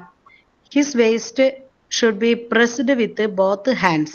The person should be dried up with warm towel or hot water bottle. Hot water should be given. Wet clothes should be removed and they should be loose. Okay. മുങ്ങിപ്പോയ ഒരാളെ നമ്മൾ രക്ഷിച്ചു കൊണ്ടുവരുമ്പോഴേക്കും അയാളുടെ തല ഒന്ന് താഴേക്കാക്കി കാല് മുകളിലേക്കാക്കി ആക്കിയ. കാരണം എന്താണെന്ന് വെച്ചാൽ അത്രയും വെള്ളം കുടിച്ചിട്ടുണ്ടാവും. അപ്പൊ വെള്ളം മുഴുവനും ഒഴുകി പോകണം. അതിന് വേണ്ടിയിട്ട് നമ്മൾ വേസ്റ്റിൽ പ്രസ് ചെയ്യുക, രണ്ട് കൈ കൊണ്ടും. ആ പ്രസ് ചെയ്യുന്നതിനൊരു മെത്തേഡ് ഉണ്ടല്ലേ, രണ്ട് കൈ ഇങ്ങനെ എന്തോ വെച്ചിട്ട് ആ ഒരു രീതിയിലാണ് പ്രസ് ചെയ്യുന്നത്. നമ്മളിവിടെ ഈ CPR കൊടുക്കുന്ന സമയത്തും ആ ഒരു രീതിയിലൊരു പ്രസ് ചെയ്യാറുണ്ട്. അങ്ങനെ ചെയ്യുമ്പോഴേക്കും ആ വെള്ളം മുഴുവനും പുറത്തേക്ക് പോകും. അപ്പൊ അൺകോൺഷ്യസ് ആണെങ്കിൽ വെള്ളം മുഴുവൻ പോയി കഴിയുമ്പോഴേക്കും ആൾക്ക് പെട്ടെന്ന് തന്നെ ആള് കോൺഷ്യസ് ആകും. പിന്നെ അത്രയും നേരം വെള്ളത്തിൽ കിടന്നതിന്റെ ആ ഒരു ബോഡി ടെമ്പറേച്ചർ ഒക്കെ ലോ ആയിട്ടുണ്ടാവുമായിരിക്കും. അപ്പം വാം ടൗല് കൊടുത്ത് നല്ലപോലെ ഡ്രൈ ചെയ്യുക. എന്നിട്ട് കുടിക്കാനായിട്ട് ചൂടുവെള്ളം കൊടുക്കുക. അങ്ങനെയുള്ള കാര്യങ്ങളൊക്കെ, ചൂടായിട്ടുള്ള കാര്യങ്ങളൊക്കെ തന്നെ കൊടുക്കുക. വെറ്റ് ക്ലോത്ത്സ് എത്രയും പെട്ടെന്ന് റിമൂവ് ചെയ്യുകയോ അല്ലെങ്കിൽ ലൂസാക്കി ഇടുകയോ വേറെ ക്ലോത്ത്സ് പ്രൊവൈഡ് ചെയ്യുക. ഇങ്ങനത്തെ കേസസ് പലപ്പോഴും സംഭവിക്കാറുണ്ട്. ചിലപ്പോൾ നീന്തൽ അറിയാവുന്നവര് തന്നെ ഇങ്ങനെ മുങ്ങി പോകുന്ന ചാൻസസ് ഉണ്ട്. കുട്ടികളെയൊക്കെ നീന്തലൊക്കെ പഠിപ്പിക്കുന്നത് നന്നായിരിക്കും. കാരണം ഇതൊരു പ്രശ്നം തന്നെയാണല്ലേ ഈ ഒരു ഡ്രൗണിങ് എന്ന് പറയുന്നത്. ഓക്കെ, സോ എന്തെങ്കിലും ആഡ് ചെയ്യാണ്ടോ നിങ്ങൾക്ക്? നീന്തൽ അറിയാവുന്നവരാണ് കൂടുതലും പ്രശ്നത്തിൽ പെടുന്നെന്ന് പറയണത്. നീന്തൽ അറിയാത്തവര് വെള്ളത്തിലേക്ക് ഇറങ്ങില്ല, എനിക്ക് അറിയില്ലല്ലോ. പക്ഷെ അറിയുന്നവര് ഇറങ്ങുമ്പോ ഒന്നെങ്കിൽ മസില് പിടിക്കുക, അങ്ങനെ എന്തെങ്കിലും അങ്ങനെ പല പല പ്രശ്നങ്ങളാണ് സംഭവിക്കുന്നത്. അറിയാത്തവര് പിന്നെ ഇറങ്ങില്ലാത്തോളൂല്ലോ. കൂടുതൽ അങ്ങ് ദൂരേക്ക് ചിലപ്പോൾ നീന്തി പോവാനുള്ള ചാൻസസ് ഉണ്ട്. അപ്പൊ അങ്ങോട്ട് പോയ ആ ഒരു എനർജി ഉണ്ടാവില്ല ചിലപ്പോൾ തിരിച്ചു വരാനായിട്ട്. ഈ ശ്രീമു പറഞ്ഞ പോലെ കാലിന്റെ മസിൽസ് ഒക്കെ കൊച്ചു പിടിക്കുവാണെങ്കിലൊക്കെ ഭയങ്കര പാടല്ലേ. കോളേജിലൊരു കുട്ടികൾ പോയിട്ട് കൊച്ച് വെള്ളത്തിലേക്ക് ചാടിയതാണ്. പൊങ്ങി വരാൻ പറ്റില്ല, കാലിന്റെ മസിൽ പിടിച്ചിട്ട് പൊങ്ങി വരാൻ പറ്റിയില്ല, അങ്ങനെ മരിച്ചുപോയി. Okay, next burns and scalds. അതാരാ റീഡ് ചെയ്യാം? നമ്മുടെ പൊള്ളലല്ലേ, പൊള്ളുന്നതും അതുപോലെ തന്നെ സ്കാൾസ് എന്ന് പറഞ്ഞു കഴിഞ്ഞാൽ ആവി കൊണ്ടുള്ള ആ ഒരു പൊള്ളൽ, ലിക്വിഡ് അല്ലെങ്കിൽ സ്റ്റീം അത് കാരണം ഇപ്പം തിളച്ച വെള്ളം വീഴുക. മറ്റേത് ബേണിങ് തീ കൊണ്ടുള്ള പൊള്ളൽ. സ്കാൾസ് എന്ന് പറയുമ്പോഴേക്കും നമ്മൾ ആവി അടിക്കുക, അത് ഭയങ്കര ബുദ്ധിമുട്ടാണെന്നാണ് കേട്ടിട്ടുള്ളത്. മറ്റേ തീ പൊള്ളലിനേക്കാളും ഭയങ്കര ബുദ്ധിമുട്ടായിരിക്കും ഹോട്ട് ലിക്വിഡ്. ഈ ചില ഫാക്ടറികളിലൊക്കെ ജോലി ചെയ്യുന്നവര് ഭയങ്കര ചൂടുള്ള ഫർണസിന്റെ അടുത്തൊക്കെ നിന്നൊക്കെ ആയിരിക്കും ജോലി ചെയ്യുന്നത്. എന്തെങ്കിലും ഒരു അപകടം സംഭവിക്കുമ്പോഴേക്കും അവർക്ക് ഇതുപോലെ തന്നെ ആ ഒരു ലിക്വിഡ് അല്ലെങ്കിൽ ആ സ്റ്റീം കൊണ്ട് പൊള്ളലിട്ട് പെട്ടെന്ന് തന്നെ മരിച്ചു പോകുന്ന പോലെ കേട്ടിട്ടുണ്ട്. ഓക്കെ, ഇതാരാ റീഡ് ചെയ്യാം? ഞാൻ റീഡ് ചെയ്യാം. Burns and scars. A person may get burns by fire, a piece of metal, or by current Sometimes the burns are caused by boiled water, milk, etc. Then it is called scars. The burn place should be saturated by clean water. If the patient has collapsed trying to bring him to his senses, antiseptic ointment for burns should be applied. Coconut oil and clean water are also helpful in serious medical care. The first aider should be careful in detecting Soumya ഒന്ന് the സൗമ്യാണോ വിജിയാണോ? Viji ഒന്ന് mute ചെയ്യാമോ? സൗമ്യ വായിച്ചോണ്ടിരിക്കുകയായിരുന്നല്ലോ അല്ലെ Viji? Okay okay, Soumya read ചെയ്ത് കഴിഞ്ഞോ? ഞാൻ സൗമ്യയുടെ അവിടെ നിന്ന് ശബ്ദം വരുന്നതെന്ന് വിചാരിച്ചു. ലാസ്റ്റ് പാരഗ്രാഫ് വായിക്കണ്ടേ? വായിച്ചു. The first aider should be careful in detecting the nature of temporary treatment to be operated to the patient. He or she should have some essential qualities such as compassion, gentleness, power of the conclusion, resourcefulness, alertness, etc. She or he should be very efficient and quick to render help to victims. Okay, so burns and scalds പലപ്പോഴും വീടുകളിലും ഈ അപകടം സംഭവിക്കും. ഈ വേനൽക്കാലത്ത് ഇത് ചവറൊക്കെ കൂടെ കൂട്ടിയിട്ട് പല പ്രായമായവർക്കൊക്കെ ഇങ്ങനെ പെട്ടെന്നായിരിക്കും ഡ്രസ്സ് അതുപോലത്തെ ആയിരിക്കും, കാറ്റും ഉണ്ടാവും. ഇത് പറന്ന് ഒരു തീപ്പൊരി വീണാൽ മതി, പെട്ടെന്ന് കത്തുന്ന രീതിയിലുള്ള ഡ്രസ്സും ഒക്കെ ആണെങ്കിൽ അങ്ങനെ അപകടം സംഭവിച്ചിട്ടുണ്ട്. ഞാൻ എപ്പോഴും ആലോചിക്കും, ഇങ്ങനെ അടിച്ചു വാരി കൂട്ടുമ്പോ എങ്ങനെ പെട്ടെന്ന് അപകടം സംഭവിക്കുന്നത്. ഈ കാറ്റൊരു വില്ലന, കാറ്റ് വരുമ്പോഴേക്കും തീ ഭയങ്കരമായിട്ട് ആളുകയും ചെയ്യും. നമ്മുടെ ഡ്രസ്സ് ഒന്ന് സ്ഥാനം മാറി കഴിയുമ്പോഴേക്കും ഇത് സംഭവിക്കാറുണ്ട്. ഭയങ്കര ബുദ്ധിമുട്ടാണെന്നാണ് പറയുന്നത്. പൊള്ളി ചിലര് സർവൈവ് ചെയ്യില്ല, പക്ഷെ കുറെ ദിവസം ഹോസ്പിറ്റലൊക്കെ കിടക്കാന്ന് പറഞ്ഞു കഴിഞ്ഞാൽ, എന്റെ ചേച്ചി നേഴ്സാണ്, ചേച്ചി പറയാറുണ്ട്. ചേച്ചി കോഴിക്കോട് മെഡിക്കൽ കോളേജിലാണ് പഠിച്ചത്. അപ്പൊ ഇങ്ങനെ ഈ ബേൺ യൂണിറ്റ് ഉണ്ടല്ലോ, അതിനൊരു സെപ്പറേറ്റ് ഒരു യൂണിറ്റ് ആയിരിക്കും, ഒരു ബിൽഡിംഗ് പോലെ ഒരു ഇതായിരിക്കും. അവിടേക്ക് ചെല്ലാൻ പറ്റില്ല എന്നാ പറയുന്നത്. കാരണം ഇവര് ഫുള്ളിങ്ങനെ നെറ്റൊക്കെ വച്ചിട്ടായിട്ടിരിക്കുന്നത്, കൊതുക് പോലും കുത്താതെ. ഭയങ്കര സ്മെല്ലുമായിരിക്കും എന്ന് പറയും. കാരണം ഈ ഇത്ര കരിഞ്ഞതിന്റെയും അങ്ങനെ അത് ഉണങ്ങാനും പാട്, ചിലതിങ്ങനെ ഇൻഫെക്ഷൻ പോലെ ആകും, അങ്ങനെ ഇങ്ങനെയൊക്കെ ഓരോ പ്രശ്നങ്ങളൊക്കെ ഇങ്ങനെ പറഞ്ഞു കേട്ടിട്ടുണ്ട്. അതൊരു വല്ലാത്തൊരു അവസ്ഥ തന്നെയാണ് ഈ പൊള്ളുക എന്ന് പറയുന്നത്. അപ്പൊ അങ്ങനെ ഫയറിൽ നിന്ന് കൊള്ളാം, മെറ്റലിൽ നിന്ന് കൊള്ളാം, അതുപോലെ കറണ്ട് ഷോക്ക് അടിക്കുമ്പോൾ നമുക്ക് പൊള്ളലേക്കും, അങ്ങനെ ഉണ്ടാകാം. ചിലപ്പോ ബോയിൽഡ് വാട്ടർ, മിൽക്ക് അങ്ങനെയുള്ളതിൽ നിന്നൊക്കെ പൊള്ളൽ വരാം. എന്റെ അമ്മയ്ക്ക് പൊള്ളിയത് എനിക്കിപ്പോഴും ഓർമ്മയിട്ട്. അമ്മ ഇങ്ങനെ ചോറ് വാർക്കുമായിരുന്നു, അപ്പൊ അതങ്ങനെ തെന്നിപ്പോയിട്ട് ആ കഞ്ഞിവെള്ളം വയറിലേക്ക് വീണു. ഇപ്പോഴും അതിന്റെ പാട് മാറിയിട്ടില്ല. നല്ല ബുദ്ധിമുട്ടായിരുന്നു, കുറച്ചധികം ഭാഗം പൊള്ളിയിട്ടുണ്ടായിരുന്നു.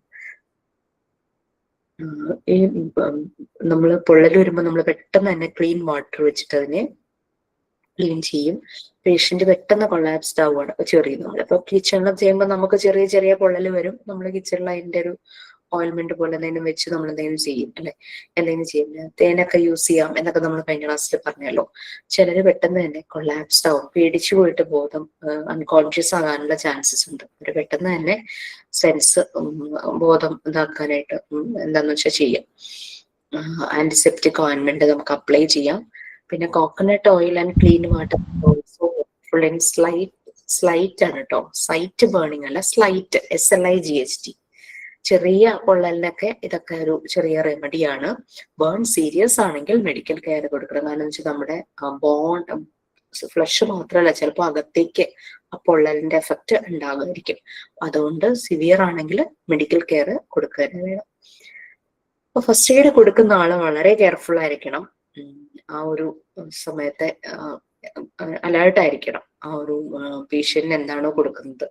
പിന്നെ ചില ക്വാളിറ്റീസ് എന്തായിരിക്കണം, കമ്പാഷൻ, അവരോടൊരു സ്നേഹത്തോടുള്ള കരുതലോടുള്ള പെരുമാറ്റം, ജെന്റിൽനെസ്, വളരെ സോഫ്റ്റ് ആയിട്ട്.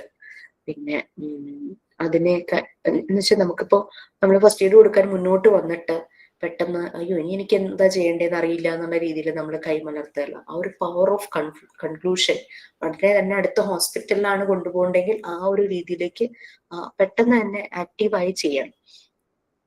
പിന്നെ റിസോഴ്സ്ഫുൾനെസ്, നമുക്ക് ആ സിറ്റുവേഷനുമായിട്ട് കോപ്പപ്പ് ചെയ്യാനായിട്ട്, അതുമായിട്ട് പൊരുത്തപ്പെട്ടു പോകാനായിട്ട് പറ്റണം, അലേർട്ട് ആയിരിക്കണം. പിന്നെ ആണായാലും പെണ്ണായാലും she should be very efficient ആയിരിക്കണം. ഇങ്ങനെ സംഭവിച്ച ആളുകളെ എത്രയും പെട്ടെന്ന് ഹെൽപ്പ് ചെയ്യാനുള്ള രീതിയിൽ, അവർക്ക് ഹെൽപ്പ് പ്രൊവൈഡ് ചെയ്യാവുന്ന രീതിയിൽ വളരെ എഫിഷ്യന്റ് ആയിരിക്കണം. നിങ്ങൾക്ക് CPR കൊടുക്കണം എങ്ങനെയാണെന്നറിയോ?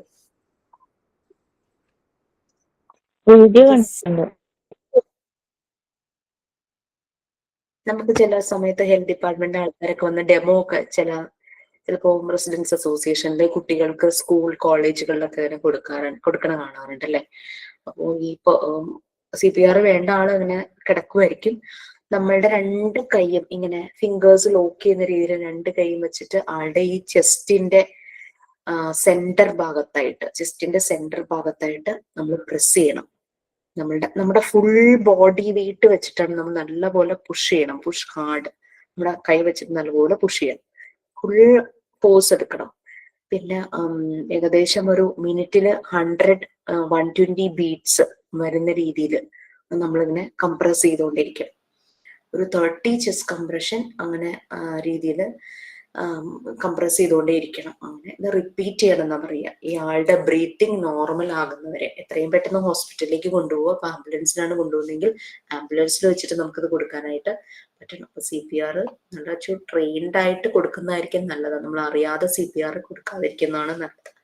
എന്ത് തന്നെയായാലും സിവിയർ കേസസ് ആണെങ്കിൽ എത്രയും പെട്ടെന്ന് ഹോസ്പിറ്റലിലേക്ക് എത്തിക്കുക എന്നുള്ളതാണ്.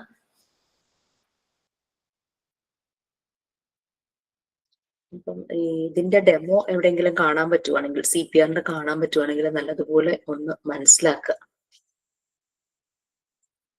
നമ്മളിങ്ങനെ പുഷ് ചെയ്യുമ്പോൾ അറ്റ്ലീസ്റ്റ് ആ ചെസ്റ്റ് ഒരു 2 ഇഞ്ചസ് എങ്കിലും താഴണം. ആ ഒരു രീതിയിൽ നമ്മൾ പുഷ് ചെയ്യണം എന്നാണ് പറയുന്നത്. നമ്മൾ വിചാരിക്കും പെയിൻ എടുക്കുമെന്ന് വിചാരിച്ച് നമ്മള് സാധാരണ മസാജ് ചെയ്യുന്ന പോലെ ചെയ്യരുത്. അത്രയും ഹാർഡായിട്ട് പുഷ് ചെയ്യണം എന്നാ പറയുന്നത് ഈ ഒരു CPR കൊടുക്കുമ്പോൾ. അത് കറക്റ്റ് അതിന്റെ എക്സ്പേർട്ടുകൾ പറഞ്ഞ് മനസ്സിലാക്കുന്നത് കണ്ടതിന് ശേഷം നമ്മളൊരു മോക്ക് ചെയ്ത് നോക്കുന്നതായിരിക്കും നല്ലത്. അവരിങ്ങനെ മോക്ക് ഡ്രില്ല് പോലെ എല്ലാം കാണിക്കാറുണ്ടല്ലോ. അപ്പൊ അത് അങ്ങനെ ചെയ്ത് നോക്കുക, മനസ്സിലാക്കി വെക്കുക. വേണ്ടി വരാതിരിക്കട്ടെ, അങ്ങനത്തെ അവസരങ്ങളൊന്നും നമ്മളുടെ ചുറ്റുമുള്ള ആർക്കും ഉണ്ടാകാതിരിക്കട്ടെ. ഓക്കെ, ഇപ്പൊ ഇതൊക്കെയാണ് ഫസ്റ്റ് എയ്ഡിന്റെ കാര്യം വരുന്നത്. നമ്മൾ ഈവൻ ഒരു സ്കൂളിലാണെങ്കിലും വീട്ടിലാണെങ്കിലും നമ്മുടെ വീടിന് അടുത്തുള്ള ആർക്കെങ്കിലും എന്തെങ്കിലും ആണെങ്കിലും പെട്ടെന്ന് നമുക്ക് ചെയ്യാൻ പറ്റുന്ന കാര്യങ്ങൾ എത്രയും പെട്ടെന്ന് ചെയ്യുന്ന ഒരു ഷോർട്ട് ടേം ട്രീറ്റ്മെന്റ് ആണ് ശരിക്കും പറഞ്ഞു കഴിഞ്ഞാൽ ഈ ഫസ്റ്റ് എയ്ഡ് എന്ന് പറയുന്നത്. കുറച്ച് കാര്യങ്ങൾ അറിയണം, അങ്ങനെ എത്രയും പെട്ടെന്ന് ഹോസ്പിറ്റലിലേക്ക് കൊണ്ടുപോവുക. ഇപ്പൊ പിന്നെ സൗകര്യങ്ങൾ വളരെ കൂടുതലാണ്. നമുക്ക് വിളിച്ചാൽ പെട്ടെന്ന് തന്നെ ഒരു വണ്ടിയോ ആംബുലൻസോ എന്തെങ്കിലുമൊക്കെ കിട്ടും. ഹോസ്പിറ്റലുകളും അടുത്തുണ്ട്. പണ്ടത്തെ കാലഘട്ടത്ത് ഹോസ്പിറ്റലുകൾ പലപ്പോഴും ദൂരെയായിരുന്നു, സൗകര്യങ്ങളും കുറവായിരുന്നു. വാഹന സൗകര്യമാണെങ്കിലും ഒരാളെ വിളിക്കാനാണെങ്കിലും അന്നൊക്കെ എന്ന് വെച്ചാൽ ഫോണില്ല. ഇപ്പൊ പിന്നെ ഫോൺ കോൾസ് എല്ലാം നമുക്ക് അവൈലബിൾ ആണ്. മാക്സിമം യൂസ് ചെയ്യുക. ഒരു ജീവൻ നമുക്ക് രക്ഷിക്കാൻ പറ്റിയാൽ അത്രയും നല്ലത്. ഓക്കെ, ഇതാണ് ഫസ്റ്റ് എയ്ഡ്. നമ്മുടെ ശരീരത്തിൽ ഒരു മുറിവ് ഉണ്ടായി കഴിഞ്ഞാൽ പറ്റുന്ന കാര്യങ്ങൾ. ഓക്കെ, ജസ്റ്റ് PP കിറ്റിന്റെ കാര്യങ്ങളും കൂടി ഞാനൊന്ന് പറയാം.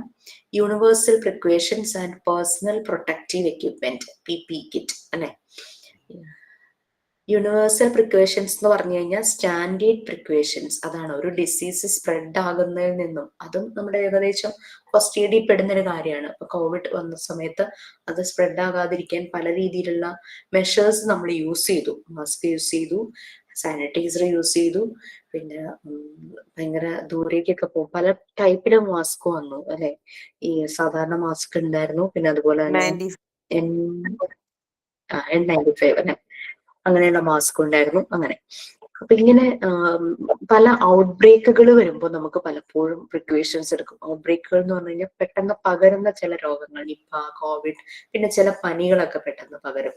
പനിയാണെങ്കിലും കൊച്ചുകുട്ടികൾക്കും പ്രായമായവർക്കും വേറെ പല ക്രോണിക് ആയിട്ടുള്ള അസുഖങ്ങളുള്ളവർക്കും ഇമ്മ്യൂണിറ്റി കുറവായ ആൾക്കാർക്കും ഇങ്ങനെ പെട്ടെന്ന് പകരുന്ന പനിയൊക്കെ വന്നു കഴിഞ്ഞാൽ അവരുടെ ഹെൽത്ത് കൂടുതൽ മോശമാകും. അപ്പൊ അതുകൊണ്ട് നമ്മൾ അങ്ങനത്തെ കേസസിലും ഈ പ്രിക്വേഷൻസ് എടുക്കേണ്ടതായിട്ടുണ്ട്.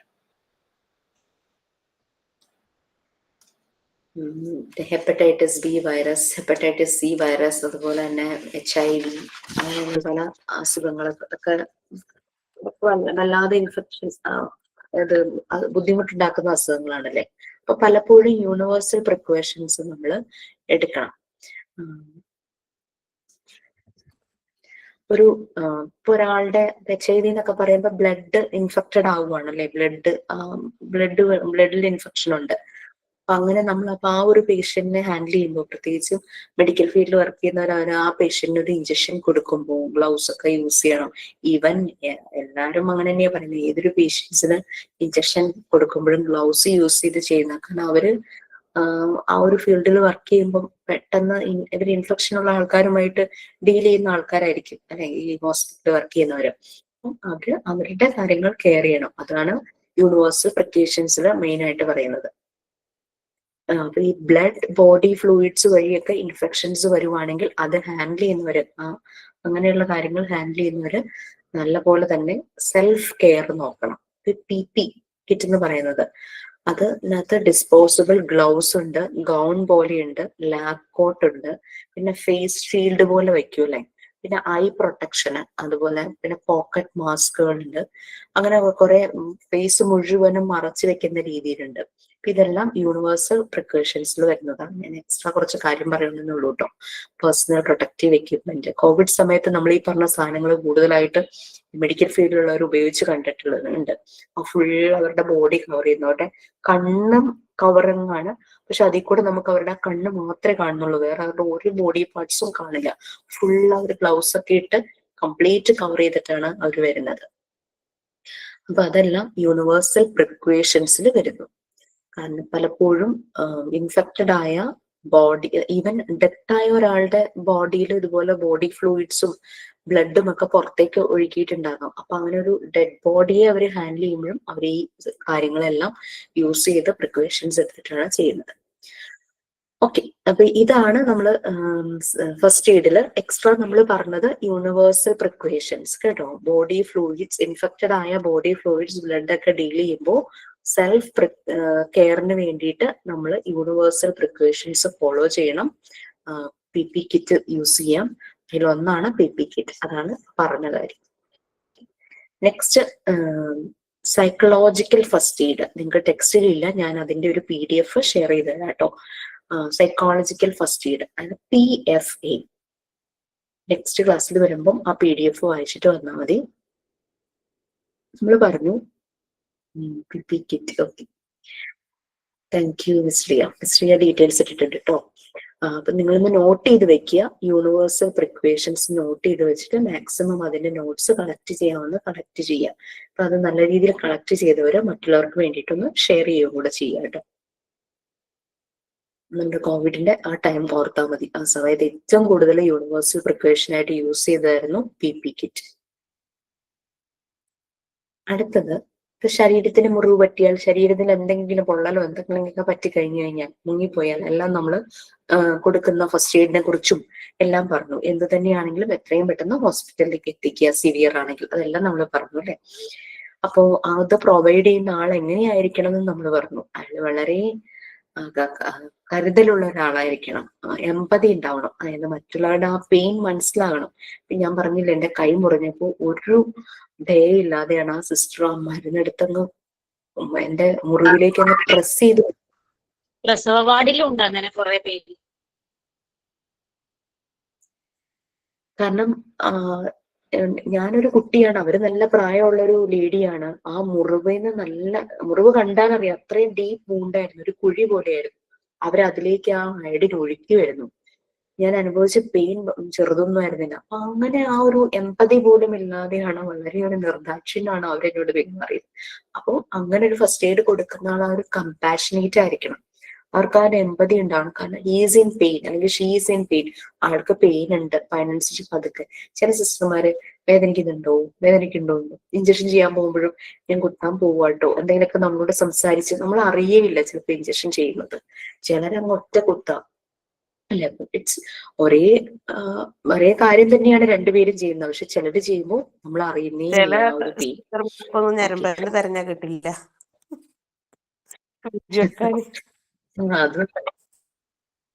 അതെ, അവരവിടെ എവിടെയൊക്കെ കുത്തി മാന്തി പൊളിച്ചു വെക്കും.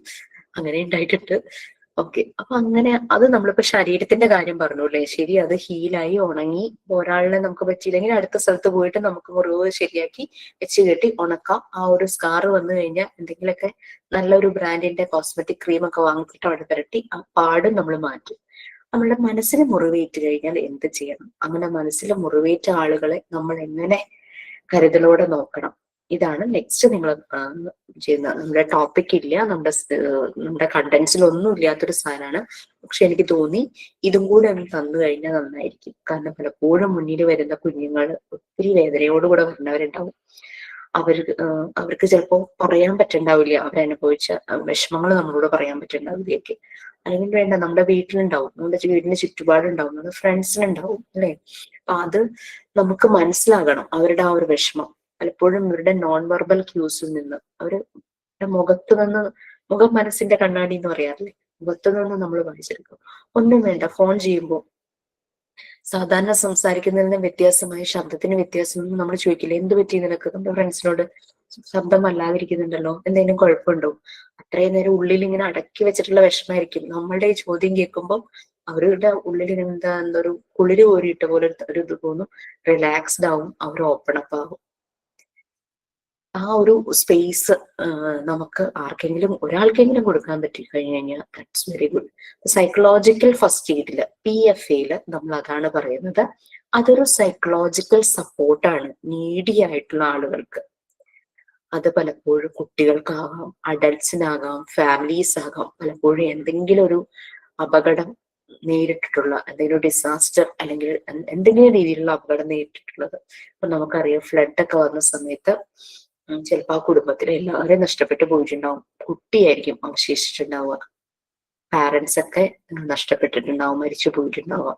അങ്ങനെ വരുമ്പോൾ വല്ലാത്തൊരവസ്ഥയിലായിരിക്കും. അത് മാത്രമല്ല, ചിലപ്പോൾ ആളുകളെല്ലാം രക്ഷപ്പെട്ടിട്ടുണ്ടാവാം, പക്ഷെ അതുവരെയും അവർ കഷ്ടപ്പെട്ട് ഉണ്ടാക്കി വെച്ച അവരുടെ സമ്പാദ്യങ്ങൾ എല്ലാം ഇതിൽ ഒലിച്ചു പോയിട്ടുണ്ടാവാം, നഷ്ടപ്പെട്ടിട്ടുണ്ടാവാം. അങ്ങനെ വരാം. അല്ലാതെ പലതരം, ഇപ്പൊ ഫ്ലഡ് മാത്രമല്ല, അങ്ങനെ ഒരു നാച്ചുറൽ ഡിസാസ്റ്റർ മാത്രമല്ല, അല്ലാതെ ഒരു ആ വീട്ടില് വളരെ വേണ്ടപ്പെട്ട ഒരാള് പെട്ടെന്ന് ഇപ്പൊ അസുഖം വന്ന് കുറെ നാള് കിടന്ന് നമുക്ക് മരിക്കും എന്ന് നമുക്ക് അറിയാവുന്ന കേസാകുമ്പോൾ നമ്മൾ എങ്ങനെയെങ്കിലും മാനേജ് ചെയ്യും, വിഷമാണെങ്കിലും. പക്ഷെ പെട്ടെന്നൊരു മരണമൊക്കെ സംഭവിക്കുമ്പോഴേക്കും നമുക്ക് ഉൾക്കൊള്ളാൻ പറ്റാത്ത ആ ഒരു രീതിയിൽ കുട്ടികൾ അബ്യൂസ്ഡ് ആവുന്ന സാധ്യത, കുട്ടികളുടെ അബ്യൂസ് ആവും. ഈ നമ്മളുടെ മുന്നിൽ കുഞ്ഞുങ്ങൾ വരുമ്പോൾ അവർക്ക് നമ്മളോടെല്ലാം പറയാവുന്ന രീതിയിൽ ഒരു സ്പേസ് ഉണ്ടെങ്കിൽ ഡെഫിനറ്റ്ലി അവരുടെ ആ കുട്ടിക്കാലത്തെ ആ ട്രോമയിൽ നിന്നെല്ലാം അവരെ രക്ഷിക്കാം. നമുക്ക് ഒരു വലിയൊരാള്, ഒരു അഡൽട്ടായ ഒരാളെന്ന് വിചാരിച്ചു, ഇപ്പൊ എനിക്കിപ്പോ ഒരു പ്രശ്നം വന്നു, എനിക്ക് ആ ഒരു സെൻസ് ഉണ്ട്, ലൈക്ക് എനിക്ക് ഇങ്ങനെ ഒരു സ്ട്രെസ് ഉണ്ട്, എനിക്ക് ഇതിൽ നിന്ന് പുറത്തു വരണം, അതിന് ഞാൻ എന്തെങ്കിലും ഒരു മാർഗം കണ്ടെത്താൻ നോക്കും. പക്ഷെ കൊച്ചു കുട്ടികൾക്ക് അറിയില്ലല്ലോ, അവർക്കൊരു ട്രോമ വന്നു, ഒരാൾ അവരെ അതിനെ അബ്യൂസ് ചെയ്തു, അതിനിത് ആരോട് പറയണമെന്ന് അറിയില്ല, അത് ഈ ട്രോമയായിട്ട് ജീവിക്കാൻ തുടങ്ങും. അതേസമയം നമ്മളിത് മനസ്സിലാക്കി നമ്മളത് ചോദിച്ചറിഞ്ഞ് കുട്ടി നമ്മളോട് കാര്യങ്ങളെല്ലാം പറഞ്ഞു കഴിഞ്ഞാൽ നമ്മൾക്ക് അതിനെ അത് മറക്കാനുള്ള രീതിയിലൊന്നും ചെയ്യാൻ പറ്റില്ലായിരിക്കാം, പക്ഷെ അതിനെ ജീവിക്കാനുള്ളൊരു സ്ട്രെങ്ത് കൊടുക്കാനായിട്ട് നമുക്ക് പറ്റും. പക്ഷെ കുട്ടിക്ക് അത് പറയാൻ പറ്റുന്ന രീതിയിൽ ഒരാള് ഉണ്ടായിരിക്കണം. പലപ്പോഴും പറയാൻ പറ്റാതെ കഷ്ടപ്പെടുന്ന ഒത്തിരി കുഞ്ഞുങ്ങളുണ്ടാവും. അപ്പൊ നമുക്ക് ഇത് നമ്മൾ പ്രൊവൈഡ് ചെയ്യാന്നുള്ളതാണ്. ഇനി ഈ സൈക്കോളജിക്കൽ ഫസ്റ്റ് എയ്ഡ് നമുക്ക് എങ്ങനെ പ്രൊവൈഡ് ചെയ്യാം, അതിന്റെ ഒരു തീംസ് എന്ന് പറയുന്നത്, എപ്പോഴും പ്രൊവൈഡ് ചെയ്യുമ്പോൾ പ്രാക്ടിക്കൽ കെയർ ആൻഡ് സപ്പോർട്ട് എന്ന് പറഞ്ഞാൽ ചുമ്മാ അവരുടെ കൂടെ ഇരുന്ന് കരയുക അതല്ല നമ്മൾ ചെയ്യേണ്ടത്. നമ്മൾ അവരുടെ കാര്യങ്ങൾ കേട്ട് പ്രാക്ടിക്കലി നമ്മൾക്ക് എന്ത് ചെയ്യാനായിട്ട് പറ്റും ആ രീതിയിൽ പ്രാക്ടിക്കൽ കെയറും സപ്പോർട്ടും പ്രൊവൈഡ് ചെയ്യും. പിന്നെ അവരുടെ നീഡ്സ് ആൻഡ് കൺസേൺസ്, അവരുടെ ആവശ്യങ്ങൾ എന്നതിനെ കുറിച്ചൊക്കെയാണ് അവർക്ക് കൺഫ്യൂഷൻസ് ഉള്ളത്, എന്തെല്ലാമാണ് അറിയേണ്ടത് അത് മനസ്സിലാക്കുക. അതെന്തൊക്കെ വേണം, അവർക്ക് എന്തെല്ലാമാണ് അത്യാവശ്യമായിട്ട് വേണ്ടുന്ന കാര്യങ്ങൾ അത് മനസ്സിലാക്കുക. രണ്ടാമത്തെ സ്റ്റെപ്പ്. ഫസ്റ്റ് വൺ, നമ്മൾ അവർക്ക് പ്രാക്ടിക്കൽ കെയർ ആൻഡ് സപ്പോർട്ട് കൊടുക്കുക. സെക്കൻഡ് വൺ, അവരുടെ നീഡ്സും കൺസേൺസും മനസ്സിലാക്കുക, അസസ് ചെയ്യുക, നീഡ്സും കൺസേൺസും മനസ്സിലാക്കുക. അതിനുശേഷം മൂന്നാമത്, എന്ത് തന്നെയായാലും ഇങ്ങനെ എല്ലാം നഷ്ടപ്പെട്ട ഒരാൾക്ക് ബേസിക് ആയിട്ടുള്ള കുറച്ച് ആവശ്യങ്ങൾ ഉണ്ടാവുമല്ലോ, ഫുഡ്, ഷെൽട്ടർ, വാട്ടർ, ക്ലോത്ത്, പിന്നെ എന്തെങ്കിലും കാര്യങ്ങളെ കുറിച്ചുള്ള ഇൻഫർമേഷൻസ്. അപ്പോൾ ഹെൽപ്പ് വിത്ത് ബേസിക് നീഡ്സ്, അവർക്ക് ബേസിക് നീഡ്സ് പ്രൊവൈഡ് ചെയ്യാനായിട്ട് ഹെൽപ്പ് ചെയ്യുക. Food, shelter, water, cloth, information, അതൊക്കെ ബേസിക് നീഡ്സിൽ പെടും. First, provide practical care and support. Second one, assess, analyse ചെയ്യുക, assess needs and concerns, prioritise ചെയ്യുക. ഏറ്റവും ആദ്യം കൊടുക്കേണ്ടത് എന്താണോ അത് ആദ്യം പ്രൊവൈഡ് ചെയ്യണം. അതിന് വേണ്ടിയിട്ടാണ് അസസ് ചെയ്യുന്നത്. നമ്മൾ അതിനെ വിലയിരുത്തുന്നു, അവരുടെ നീഡ്സും കൺസേൺസും വിലയിരുത്തുന്നു. Third point, help with basic needs. ആദ്യം ബേസിക് നീഡ്സ് കൊടുക്കുക. അതായത് ഭക്ഷണം, ഒരു ഷെൽട്ടർ, സെക്യൂർ ആയിട്ട് താമസിക്കാൻ പറ്റുന്ന ഒരു സ്ഥലം. ഇത് നമ്മൾ ഒറ്റയ്ക്ക് ചെയ്യേണ്ട കാര്യമല്ല കേട്ടോ. നമുക്ക് പേഴ്സണലി ചെയ്യാൻ ചിലപ്പോൾ പറ്റിയെന്നില്ല, ഭക്ഷണവും കൊടുക്കാൻ പറ്റുമായിരിക്കും. നമുക്ക് അതിൻ്റെ കൺസേൺഡ് ആയിട്ടുള്ള ഏജൻസീസോ അതോറിറ്റീസുമായിട്ട് കണക്ട് ചെയ്തിട്ടാണ് നമ്മൾ ഇതെല്ലാം പ്രൊവൈഡ് ചെയ്യുന്നത്. അല്ലെ കുറച്ച് കാശ് എടുത്ത് കൊടുക്കുവോ അങ്ങനെയൊന്നും അല്ല ചെയ്യേണ്ടത്. നമ്മൾ കണക്ട് ചെയ്യുക അവരെ. കാരണം അവര് വളരെ തകർന്നിരിക്കുക, അവർക്ക് തന്നെ പോയി കണ്ടെത്താൻ പറ്റില്ല. അത് ആ ഒരു ഹെൽപ്പ് അവർക്ക് കിട്ടുന്ന രീതിയിൽ നമ്മൾ അവരെ കണക്ട് ചെയ്യും ഇങ്ങനെയുള്ള ഏജൻസീസുമായിട്ടും അതോറിറ്റീസുമായിട്ടും. അപ്പൊ 3 കാര്യമാണ് പറഞ്ഞത്. 4 തീമാണ് PFAക്ക് ഉള്ളത്. അതിന് 3 തീമാണ് നമ്മൾ പറഞ്ഞത്. Provide practical care and support, assess needs and concerns, ഇത് ഞാൻ തരൂ കേട്ടോ, PDF അയച്ചു തരും.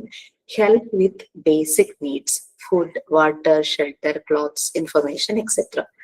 ഇനി 4ാമത്തെ വളരെ ഇമ്പോർട്ടന്റ് ആയിട്ടുള്ളത്, ലിസൺ, അവരെ കേൾക്കുക.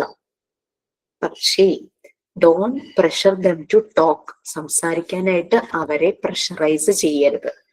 ലെറ്റ് ദം, അവർ ടൈം എടുക്കട്ടെ. കേൾക്കുക എന്നുള്ളത് ഹൃദയം കൊണ്ട് കേൾക്കുക, അപ്പോഴേ ഒരു കാര്യമുള്ളൂ. ഇങ്ങനെ കേട്ട് ഇങ്ങനെ കളയല്ല, ഹൃദയം കൊണ്ട് കേൾക്കുക. Listen but don't pressure them to talk. പിന്നെ അവരെ കംഫർട്ട് ചെയ്യുക. Help them to feel calm, അവർക്കൊരു ഫീൽ തോന്നണം, ഞാനൊരു കംഫർട്ട് സോണിലാണ്, ആളോട് എനിക്ക് എല്ലാം പറയാൻ പറ്റും. ആ ഒരു രീതിയിൽ അവർക്കൊരു കംഫർട്ട് ഫീൽ ഉണ്ടാക്കുക. Comfort them and help them feel calm. അപ്പോൾ first point, provide practical care and support, assess needs and concerns, help with basic needs, listen but don't pressure them to talk. Next, comfort them and make them calm, അവരെ calm ആക്കുക. ഭയങ്കരമായിട്ട് കരയേണ്ടതങ്ങ് കരഞ്ഞ് തീർക്കട്ടെ. അത് കരയാനൊരു space നമ്മുടെ അടുത്തവർക്ക് കിട്ടുമ്പോൾ അവര് കാമാകും. പിന്നെ കണക്ട് ദം ടു ഇൻഫർമേഷൻ, ഒന്ന് കാമൊക്കെ ആയി കഴിഞ്ഞാലല്ലേ അവർക്ക് കാര്യങ്ങൾ മനസ്സിലാക്കി തന്നെ ചെയ്യാനായിട്ട് പറ്റുള്ളൂ. കാമെല്ലാം ആയി കഴിയുമ്പോൾ അവർക്ക് വേണ്ടുന്ന ഇൻഫർമേഷൻസിലേക്ക് കണക്ട് ചെയ്യാം. Connect them to information, services and social support, ഇതുപോലുള്ള ഏജൻസീസ്, അതോറിറ്റീസ് അങ്ങനെയുള്ളവരുമായിട്ട് കണക്ട് ചെയ്യുക. Connect them to information, services and social support. അതാണ് 6ാമത്തെ പോയിന്റ് ആയിട്ട് വരുന്നത്. പിന്നെ നമ്മൾ ഫോളോ അപ്പ് ചെയ്യണം അല്ലെ. നമ്മൾ ഒരു പ്രാവശ്യം ചെയ്ത് കഴിഞ്ഞിട്ട് അവരെ ഇട്ടിട്ട് പോവല്ല. നമ്മൾ പിന്നെയും വന്ന് അവർ ഓക്കെ ആണോ, അവർക്ക് വേണ്ടുന്ന എല്ലാ ഹെൽപ്പും കിട്ടുന്നുണ്ടോ, അവര് മുന്നോട്ട് അടുത്ത സ്റ്റെപ്പ് ചെയ്യാനായിട്ട് റെഡി ആയിട്ടുണ്ടോ എന്നൊക്കെ നോക്കണുള്ളൂ. അപ്പൊ protect people from further harm, കൂടുതൽ കാരണം അവർക്ക് ഈ ഒരു ഓർമ്മകൾ ഉണ്ടാവും, വേദന ഉണ്ടാവും, ദുഃഖം ഉണ്ടാവും, നഷ്ടങ്ങൾ എപ്പോഴും മനസ്സിലുണ്ടാവും. അപ്പോൾ അത് മറക്കുക എന്നുള്ളത് ഇത്തിരി പാടായിരിക്കും. അവരെ കൂടുതൽ ഹാം ആകുന്നതിൽ നിന്നും പ്രൊട്ടക്ട് ചെയ്യാം. എനിക്ക് ആരൊക്കെ ഉണ്ട് എന്നൊരു തോന്നൽ, എനിക്ക് ഇതൊക്കെ ചെയ്യാനായിട്ട് പറ്റുമെന്ന് തോന്നൽ നമുക്ക് ആക്കി കൊടുക്കണം. നമ്മൾ ഫോളോ അപ്പ് ചെയ്തുകൊണ്ടിരിക്കുക. അവരുടെ ഇപ്പോഴത്തെ അവസ്ഥ എങ്ങനെയാണ്, നമ്മൾ അങ്ങനെയല്ലേ, നമ്മുടെ ഒരു ഫ്രണ്ട്, എന്റെ വീട്ടിൽ ആരെങ്കിലും അവർക്ക് നഷ്ടപ്പെട്ടു, അപ്പൊ ആ ദിവസം നമ്മൾ ചെല്ലുന്നു, ആൾക്ക് സപ്പോർട്ട് കൊടുക്കുന്നു, നമ്മൾ വീണ്ടും ചെല്ലും. പിന്നെ നമ്മൾ ഫോൺ ചെയ്ത് സംസാരിക്കാറായെങ്കിൽ ഫോൺ ചെയ്ത് സംസാരിക്കും. പിന്നെ നമ്മൾക്ക് പറ്റുന്ന സമയത്തൊക്കെ നമ്മുടെ ഒരു സപ്പോർട്ട് ഉണ്ടാവും. അപ്പോൾ അവരെ പ്രൊട്ടക്ട് ചെയ്യാണ് നമ്മൾ, ഒരു വീണ്ടും വേദനയിലേക്ക് പോകാതിരിക്കാൻ. അപ്പോൾ ഒരു ബൂമറാങ് പോലെയല്ലേ, വീണ്ടും അവർ തിരിച്ചു പോകാനുള്ള ചാൻസ് ഉണ്ട്. അപ്പൊ അതിൽ നിന്നും അവരെ പ്രൊട്ടക്ട് ചെയ്യുക, അവർക്ക് സ്ട്രെങ്ത് കൊടുക്കുക മുന്നോട്ട് ജീവിക്കാനായിട്ട്. ഇപ്പൊ 7 തീംസ് ആണ് നമ്മൾ PFAയിൽ പറഞ്ഞത്. First one, provide practical care and support. Second one, assess needs and concerns. Third one, help with basic needs. Fourth one, listen but don't pressure them to talk. Fifth one, comfort them and make them feel calm. Sixth, connect them to information services and social support. Last one, protect people from further harm. ഇതിന്റെ PDF ഞാൻ അയച്ചത് കേട്ടോ. Okay, thank you so much. Sign out ഉണ്ടോ? ഉണ്ട് മാം. ബുദ്ധിമുട്ടുകളും പ്രശ്നങ്ങളും നിങ്ങളുടെ ജീവിതത്തിലേക്ക് വരുന്നത് നിങ്ങളെ തകർക്കാനല്ല, മറിച്ച് നിങ്ങളുടെ ഉള്ളിലെ കഴിവുകളെയും ശക്തിയെയും തിരിച്ചറിയിച്ച് തന്ന് സഹായിക്കാനാണ്. Doctor APJ Abdul Kalam. Okay, bye. Thank you so much. Ma'am, ഒരു കാര്യം, പറയൂ. ഫിഫ്ത്ത് റെക്കോർഡ് അത് എപ്പോഴായിരിക്കും തരുന്നത്? 4 വരെയും തന്നിട്ടുണ്ടോ? 4 വരെയും തന്നു. ഫിഫ്ത്ത് റെക്കോർഡ് നിങ്ങൾക്ക് പാർട്ട് 2 എടുത്തു തുടങ്ങിയോ? പാർട്ട് 2 ഇംഗ്ലീഷില്ലേ? Part 2 psychology. സൈക്കോളജി എടുത്തു തുടങ്ങി. എടുത്തു. എത്ര ചാപ്റ്റർ ആയി? മിസ് സൈക്കോളജി എടുത്തോണ്ടിരിക്കണതല്ല. നമ്മുടെ പാർട്ട് 1 ഫസ്റ്റ് എയ്ഡ് മാത്രമാണോ കഴിയാനുള്ളത്? ബാക്കിയെല്ലാം കഴിഞ്ഞു? Part 1 child welfare child welfare ഉണ്ട്. ലാസ്റ്റ് യൂണിറ്റ് ചൈൽഡ് വെൽഫെയറും കൂടി ഇനിയുള്ളൂ ഫസ്റ്റ് എയ്ഡ് കഴിഞ്ഞു കഴിഞ്ഞാൽ. അതെ. പിന്നെ പാർട്ട് 2 ഇപ്പൊ 5th ചാപ്റ്റർ വരെ ആയിട്ടുണ്ട്. 5 ചാപ്റ്റർ ആയി. 6th സ്റ്റാർട്ട് ചെയ്തു. സൈക്കോളജി സ്റ്റാർട്ട് ചെയ്തു. പാർട്ട് 3 ആകാറാകുമ്പോഴാണ് 5th റെക്കോർഡ് തരുന്നത്. 4 വരെ തീരാറായോ?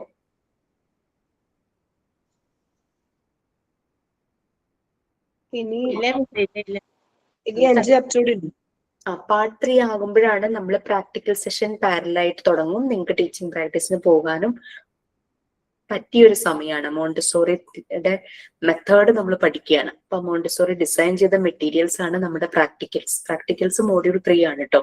അപ്പൊ നമ്മൾ പാരലായിട്ട് പാർട്ട് 3യുടെ ഒപ്പം തന്നെ പ്രാക്ടിക്കലും ചെയ്യും. നിങ്ങൾ ഇൻസ്റ്റിറ്റ്യൂട്ടിൽ നേരിട്ട് വന്ന് പ്രാക്ടിക്കൽസ് ചെയ്യും. പിന്നെ നമുക്ക് വൈവയൊക്കെ സ്റ്റാർട്ട് ചെയ്യാം. പ്രാക്ടിക്കൽ കഴിഞ്ഞു കഴിഞ്ഞാൽ വൈവ സ്റ്റാർട്ട് ചെയ്യാം. ഓക്കെ മാം, ഒരു കാര്യം ചോദിക്കട്ടെ? ചോദിക്കൂ. ഈ പിക്ടോറിയൽ സ്റ്റോറി എന്ന് പറഞ്ഞ സ്റ്റോറി ഉണ്ടായില്ലേ 4th? അതില് ഞാൻ ഈ വേർഡ്സിന്റെ ഇടയിൽ വേർഡ്സിന് പകരം പിക്ചർ വരച്ചിട്ടാണ് ചെയ്തിട്ടുള്ളത്. അപ്പൊ ആ ഒരു ഇത് മതിയോ? വേറെ പിക്ചേഴ്സ് ഒട്ടിക്കണോ? വേണ്ട, അത് മതി. പിക്ചോറിയൽ സ്റ്റോറിയിൽ അത് മതി. ലെഫ്റ്റ് സൈഡിൽ പ്ലെയിൻ ആയിട്ടൊക്കെ എടുക്കണത് അതൊന്നും ചെയ്യണ്ടല്ലോ? ഒന്നും ചെയ്യണമെന്നില്ല. അങ്ങനെയും ചെയ്യാം, അല്ലാതെ ഫുൾ പിക്ചർ ആയിട്ട് അങ്ങനെ ചെറിയ സ്റ്റേറ്റ്മെന്റ് കൊടുത്ത് ചെയ്യാം. സബ് ടു എങ്ങനെ വേണമെങ്കിലും പിക്ചോറിയൽ സ്റ്റോറി ചെയ്യാം. Okay, thank you ma'am. Okay, anything else? Bye. Thank you, ma'am. Thank you, ma'am. Thank you.